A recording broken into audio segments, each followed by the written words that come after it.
কেউ কথা রাখেনি। ৩৩ বছর কাটল, কেউ কথা রাখেনি।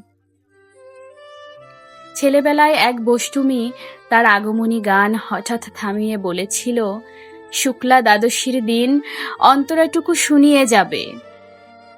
তারপর কত চন্দ্রভুক অমাবস্যা গেল, কিন্তু সেই বষ্টুমি আর এলো না।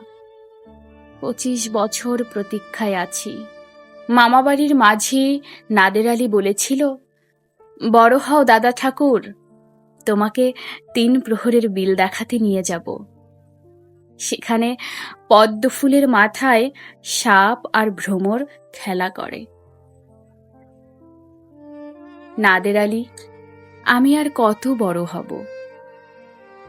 আমার মাথা এ ঘরের ছাদ ফুঁড়ে আকাশ স্পর্শ করলে তারপর তুমি আমায় ৩ প্রহরের বিল দেখাবে? একটাও রয়্যাল গুলি কিনতে পারিনি কখনো। লাঠি লজেন্স দেখিয়ে দেখিয়ে চুষেছে লস্কর বাড়ির ছেলেরা। ভিখারির মতন চৌধুরীদের গেটে দাঁড়িয়ে দেখেছি। ভিতরে রাস উৎসব। অবিরল রঙের ধারার মধ্যে সুবর্ণ কঙ্কন পরা ফর্সা রমণীরা কত রকম আমোদে হেসেছে। আমার দিকে তারা ফিরেও চায়নি। বাবা আমার কাঁধ ছুঁয়ে বলেছিলেন, দেখিস একদিন আমরাও। বাবা এখন অন্ধ। আমাদের দেখা হয়নি কিছুই। সেই রয়্যালগুলি, সেই লাঠি লজেন্স, সেই রাস উৎসব আমায় কেউ ফিরিয়ে দেবে না।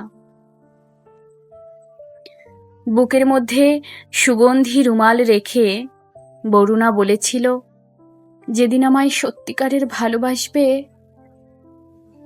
সেদিন আমার বুকেও এরকম আতরের গন্ধ হবে। ভালোবাসার জন্য আমি হাতের মুঠোয় প্রাণ নিয়েছি। দুরন্ত ষাঁড়ের চোখে বেঁধেছি লাল কাপড়।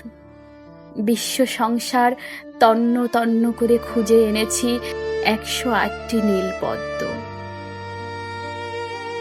তবু কথা রাখিনি বরুণা। এখন তার বুকে শুধুই মাংসের গন্ধ। এখনো সে যে কোনো নারী। কেউ কথা রাখেনি। ৩৩ বছর কাটল, কেউ কথা রাখে না।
তবু কথা রাখেনি বরুণা। এখন তার বুকে শুধুই মাংসের গন্ধ। এখনো সে যে কোনো নারী। কেউ কথা রাখেনি। ৩৩ বছর কাটল, কেউ কথা রাখে না। কেউ কথা রাখে না।